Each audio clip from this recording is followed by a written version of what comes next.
Hey, everybody. Welcome to the very first episode of Boots, Banter, and Beyond, the stories of Irreverent Warriors. This is the show where stories about how humor and camaraderie have changed lives for the better. I'm your host and local coordinator for Irreverent Warriors here in Connecticut, Eric Schessl. For this episode today, we're going to kind of talk about the mission and vision of Irreverent Warriors and how this whole podcast thing got started. After that, I am going to kind of open up myself a little bit and share my own story about how I got involved with Irreverent Warriors and how it's changed my life. So let's do this. So if you're listening to this and have never ever heard of Irreverent Warriors, shame on you, first of all. But also, let me tell you about the organization here, right? The mission of Reverent Warriors is to bring veterans together using humor and camaraderie to improve mental health, prevent veteran suicide.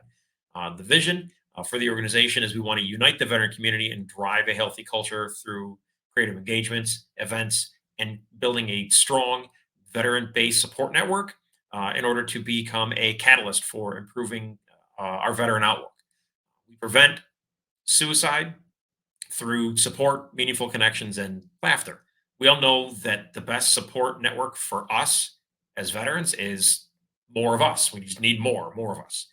We bring the community of us together through events all across the country and even now, like the globe, um, to provide opportunities for veterans to build their own friendships, bonds, and families.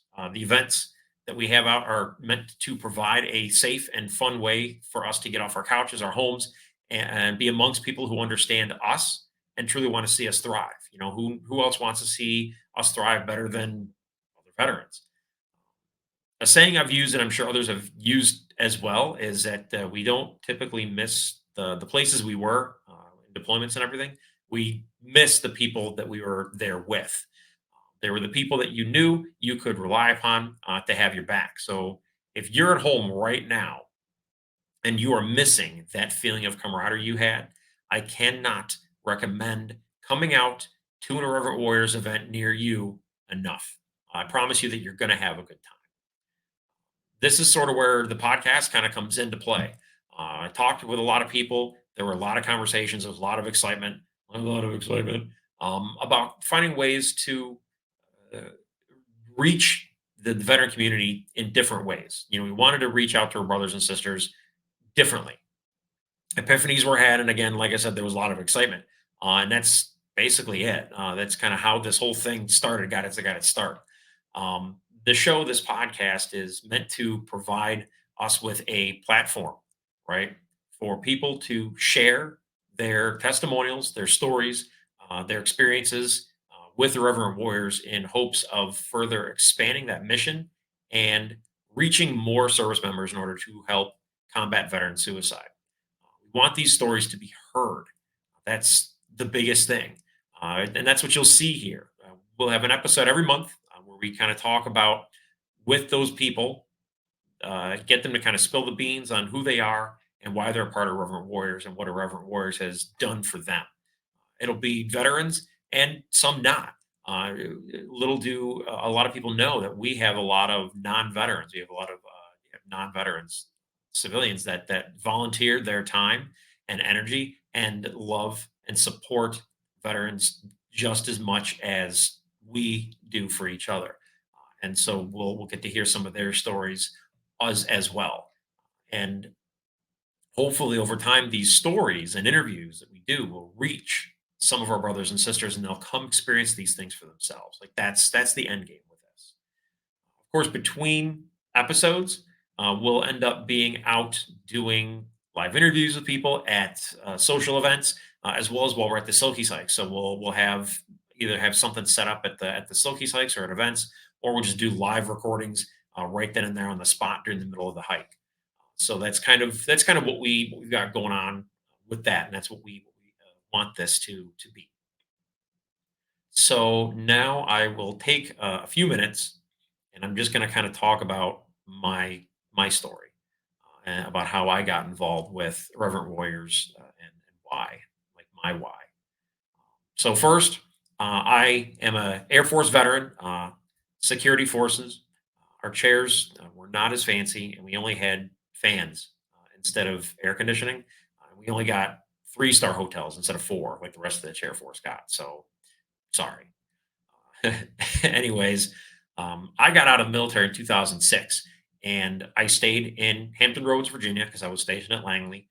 But I stayed there. That's because that's where my squadron was. That was where my battle buddies were, or they were still serving, or they had gotten out and they also stayed in the area.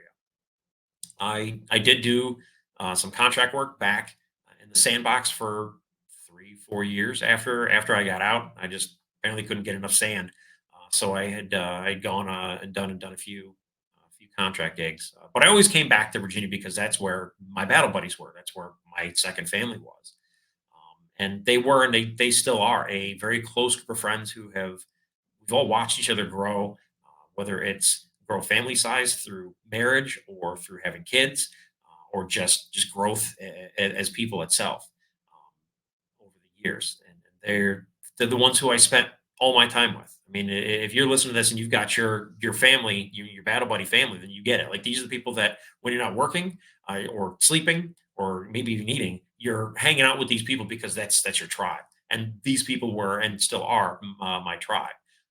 I still consider them second family. And so if they're listening to this and or they watch us down the road, I want them all to know that my Langley crew, I love each and every one of you guys, and I miss your faces. Moving forward to 2014, I ended up moving to Connecticut. I followed a girl. 0 out of 10. Don't recommend it. Don't follow a girl. That didn't work out. But anyway, so I stayed in Connecticut. But anyway, after the dopamine wore off from the move and taking on like this whole new adventure, I felt like a part of me was just missing. Like I was the part that was just kind of lost. Um, I was wrapped up in school trying to finish my bachelor's degree. I was working part time. My partner at the time, she was working full time and doing all kinds of stuff, and something was just missing. I just I part of myself I just wasn't really me anymore. I threw myself into a go kickball leagues throughout the area up here in Connecticut, and then later I got involved, really heavily involved into jeep groups, off-roading parades, all that good stuff. They were fun. All that stuff was fun and great, and I made a lot of friends, and make a lot of relationships through those things that I did. But they they still there was still something missing. I was still didn't feel whole, or even though I was still doing these things and having all this fun. Um, Fast forward, we're going to jump again a few years into now 2019. I started dating a girl who happened to be heavily involved in the veteran community and volunteering and do-goodery. Um, and she co-ran her own group of ladies that volunteer, and she introduced me to every veteran she knew, essentially, pretty much. I think, yeah, pretty much, which was a lot of people. I ended up getting involved with a an organization, veteran organization, and through them and volunteering, I kind of found my footing again. Being surrounded by other veterans and giving back to the community was the missing piece for me, and because I was amongst my people.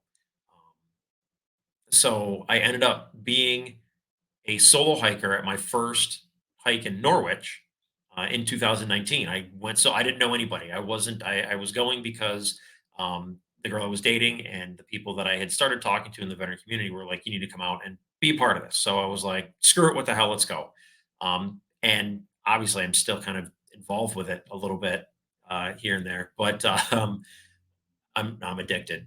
It's a disease. I'm addicted, and I love it. But it was just being surrounded by other veterans and seeing the bonds and the families and the relationships that kind of came out of that was really something that stuck with me. And like this is where I need to be.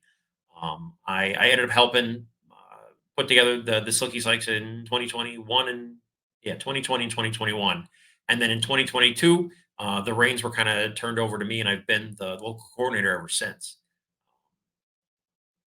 The biggest takeaway is that this organization, even when I was just a hiker, it provided me with a place where I could just be myself without any judgment. Right?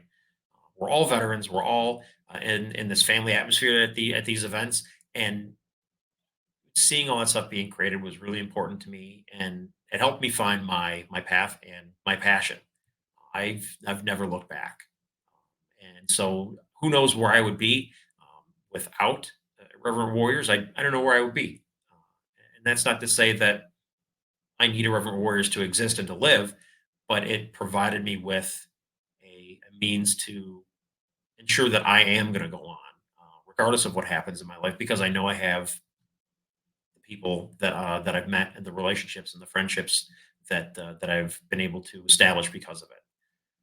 So if you've listened to all this and heard my story and everything, or even if you are just on the outskirts of knowing what Irreverent Warriors really is and haven't really come out yet, if you're missing some of that humor and that camaraderie, I strongly suggest and hope that you'll give us a chance. It could just change your life. It really could.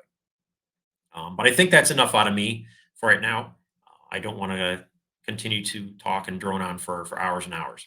Um, if you want to be a part of the podcast, the show, and share your story, then hit us up, social media or email. It's Boots Banter Beyond at irreverentwarriors.com. And thanks for listening. If you guys enjoyed this episode, please, please, please share it with everybody else who might need some IW in their lives. And hopefully we can get this thing growing and we can help save some lives. Because again, that's the goal and that's the purpose of this is to just to reach more of our brothers and sisters. So until next time, stay reverent, my friends.